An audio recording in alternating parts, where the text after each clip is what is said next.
Bonjour à tous et à toutes, vous êtes sur Chéri Étang de Berre et à cette occasion, aujourd'hui, nous avons le plaisir d'accueillir le président de la Commission du développement régional, Monsieur Omarjee. Monsieur Omarjee, bonjour. Bonjour, bonjour. Alors dites-nous un petit peu plus, vous êtes là donc pour quelques jours je crois, dans la région. Quel est le but de cette visite? Nous sommes pour 3 jours dans cette grande région sud. C'est la première fois, figurez-vous, qu'il y a une délégation de députés européens depuis le début de cette législature qui a commencé en 2019 dans cette région sud et en particulier dans les Bouches-du-Rhône. C'est une mission importante. Il y a des députés européens français, bien sûr, mais aussi des députés espagnols, des députés roumains, parce que dans cette région se concentrent beaucoup d'enjeux européens.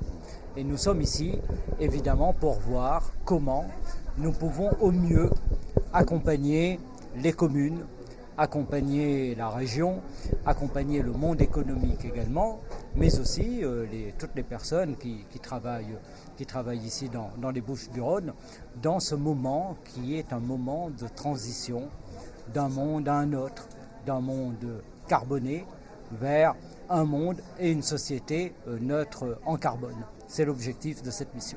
Et du coup là, donc vous avez fait, je crois ce matin, vous étiez donc à Fos, à ArcelorMittal, Oui. et là vous êtes donc sur Berre, à l'Onion de Basel, qui nous ont accueillis gentiment. Et vous allez faire une visite justement cet après-midi du site. Oui, c'est très impressionnant parce que à Fos, comme ici à Berre-l'Étang, nous sommes sur des pôles de l'industrie européenne. Très très impressionnant, avec une concentration évidemment de très grandes industries. Et l'objectif, c'est de pouvoir maintenir une industrie en France et dans la région sud. Si je dis que c'est un objectif, cela n'est pas évident. Vous avez des processus de désindustrialisation. Vous avez parfois une concurrence internationale qui est acharnée. Vous avez une Europe qui est parfois la plus bête du monde, c'est-à-dire qu'elle s'ouvre sur beaucoup de... Elle est adossée à des règles parfois un peu absurdes qui fragilisent la production et qui fragilisent les emplois.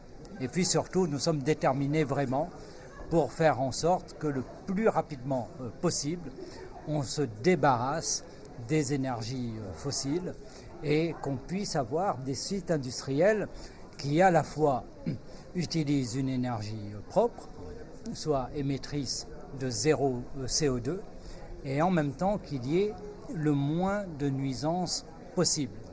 Et la qualité de vie des gens à Berre-sur-l'Étang doit être compatible avec la présence d'une industrie de ce niveau. Et donc tout ça, je pense, c'est ce qui englobe justement le fonds de transition juste, si j'ai bien compris. Oui, le fonds de transition juste, il a un objectif. C'est de faire en sorte que les emplois actuels puissent être maintenus dans cette nouvelle configuration avec de nouveaux métiers. Parce que les process industriels, ils vont changer, évidemment. Bon. Donc il faut apporter des moyens pour pouvoir reconvertir les personnes qui ont actuellement un emploi, pour requalifier les emplois. Bref, tout un accompagnement par la formation, tout un accompagnement social. Et ce que je dis partout aux industriels et au monde économique, c'est que autant nous les soutenons, autant nous conditionnerons un certain nombre d'aides à ces exigences sociales. Parce qu'on ne peut pas injecter aussi des millions, des centaines de millions, si d'un autre côté, les emplois sont détruits. Ça ne marche pas comme ça, en tout cas ça ne marchera plus comme ça, puisque nous avons de nouveaux règlements que nous avons négociés. Donc c'est donnant-donnant.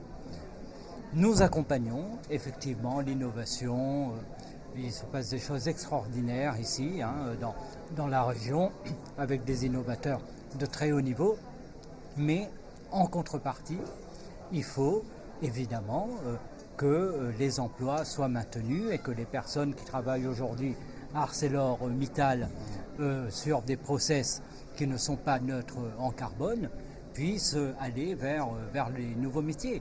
Et il appartient aux industries de le faire aussi en partie. Nous apportons une contribution. Eh bien, écoutez, merci beaucoup Monsieur Omarjee. C'était vraiment un honneur de vous avoir sur cette interview. Merci à toutes et à tous. Passez une très bonne journée sur Chérie 106 FM.